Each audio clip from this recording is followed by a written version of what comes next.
about this, which you can find online. I'm not going to read much from it, but I'm a novelist. I was a blocked novelist at the time I saw it.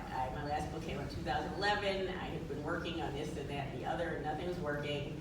And I thought, well, should I get a job? I didn't know what I didn't know what was next. And what ended up being next was this essay I wrote, which just came to me, which is not how writing usually comes to me. I mean, I've written for many years, I'm good at it, but it just kind of floated. The first draft just came to me one day, and it was pleasurable to write.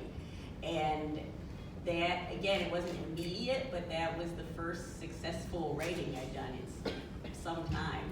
So that was one huge impact it had. It brought me back to my work.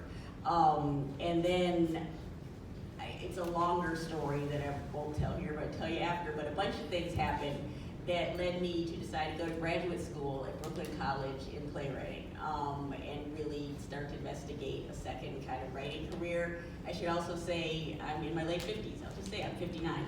And so deciding to go to grad school at this point was a shock to me. I never would have thought I would do it. So that was one impact.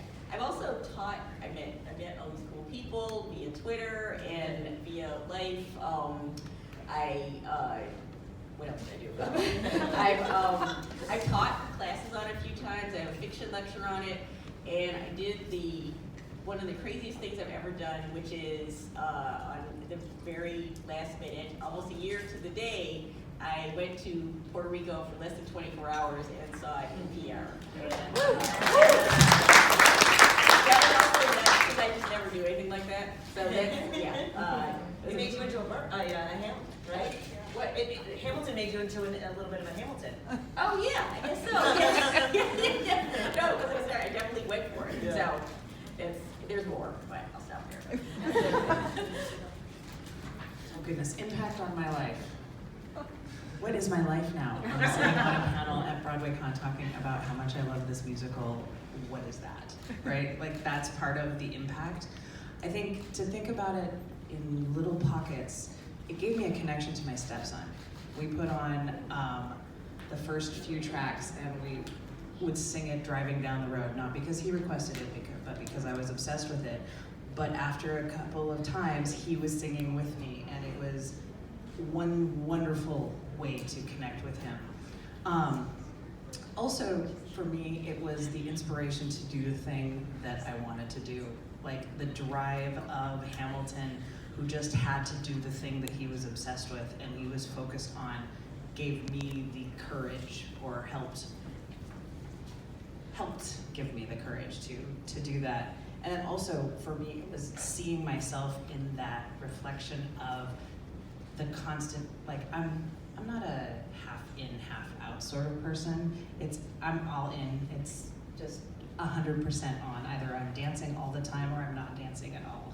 It's a hard thing to go back and forth with. So for me, watching that reflected on stage was also an impact for me. So that's mine.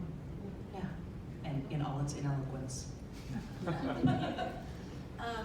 don't think I need a mic, right?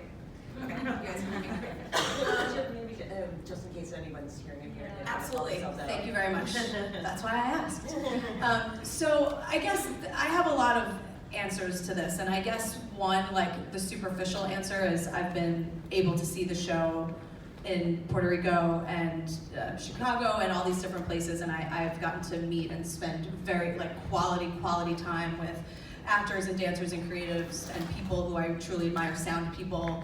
That is one side of it. Like, that's affected my life. That is in a super cool, amazing way.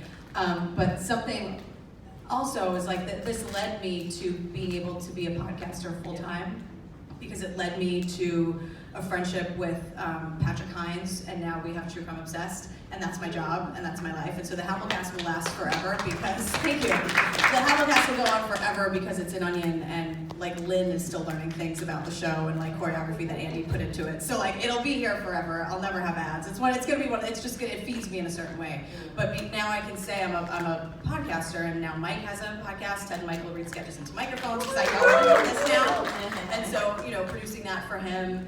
And people who come over, sometimes they're like, oh, I have a hard out, I'll stay for 45 minutes. And I've learned, with no ego, I'm like, okay, okay, like sure, Jan, because it's fun, it's amazing to me. But they do want to. People who come over do want to talk about this one thing, and I always say like, thank you so much on your one day off on a Monday night. You're spending it here with me talking about your job, and I hear back a lot like, no, this is like therapy. Like shoes are kicked off, people are laying on the couch, and so now I get to have this very cool like weekly therapy session where we're both getting, or we're all getting a lot out of it, talking about this thing and landing on things and talking about like how Madison and Jefferson and their relationship, and it's like, okay, like I see you Monday night, like I can do this, I can really do it. So it's affected me in countless ways, like emotionally, mentally, yeah, I love it, and it's sort of, what's that word where it's like, like the crack on a windshield or a piece of glass, and it's just like, and then there are all these different reasons and how it's affecting you, but there's one thing in the middle,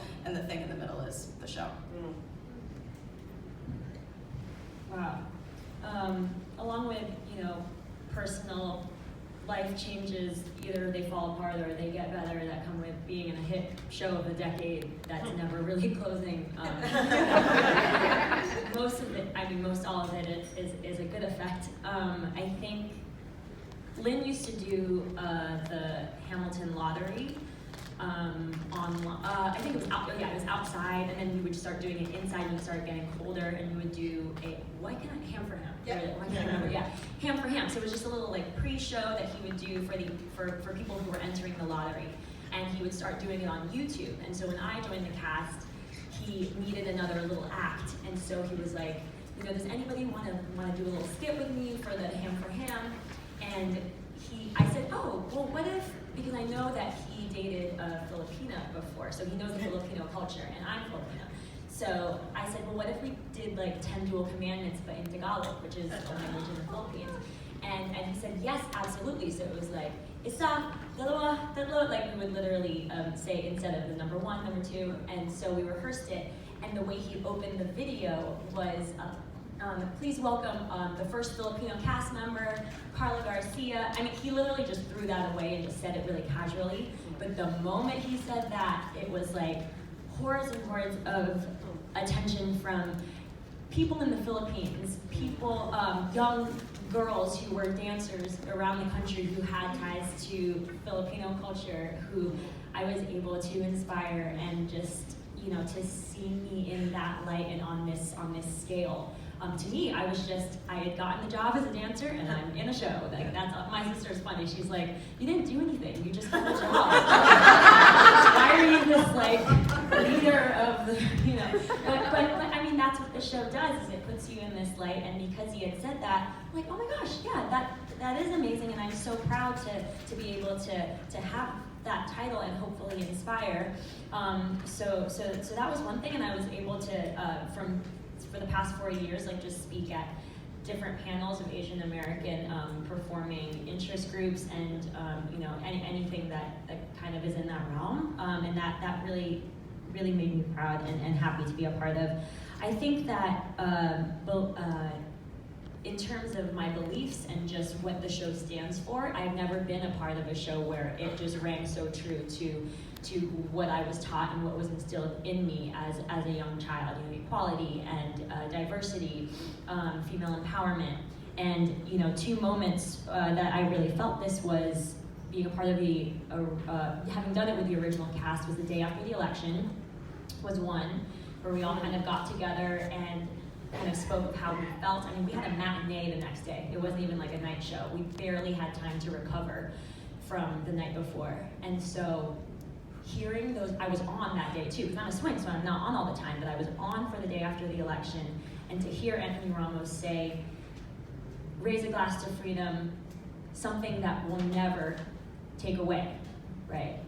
And it got huge applause after that line. And every single lyric, like immigrants who get the job done always gets applause, but everything you just heard a little more clearly, and you're like, oh my gosh, today this means something different.